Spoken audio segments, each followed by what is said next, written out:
মামা এই চাঁদিটা দেখা যাচ্ছে যে এই চাঁদিকের মধ্যে কেন আমার দাদা বেটা 5 তলা বিল্ডিং করছে, তুই কইতে পারবি নি বেটা? আবার এই টাওয়ার ওকে বানাইছে, টাওয়ার নেটের টাওয়ার এনে দিলে যেন মোবাইল চালাইতে পারে।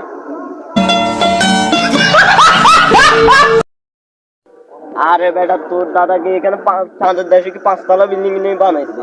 আমার দাদা ডাইরেক্ট এখানে মিয়া খলিফা বানাইছে, সরি মুস খলিফা বানাইছে, তারপর লগে একটা টাওয়ার দিছে। তুই নিজের কি চৌধুরী পোলা মনে করো বেটা? আমার দাদা কি করছে জানেন? ওখানে একটা ফুসকুনি দিছে, সুইমিং পুল দিছে, যেন যায় গোসল করতে পারে। আবার গাছ রুকছে, কুম্বা গাছ, কদু গাছ, নাইল গাছ, সুপারি গাছ ইত্যাদি বিজ্ঞান রুকছে। আনা কইতে নারবেন? হ্যাঁ,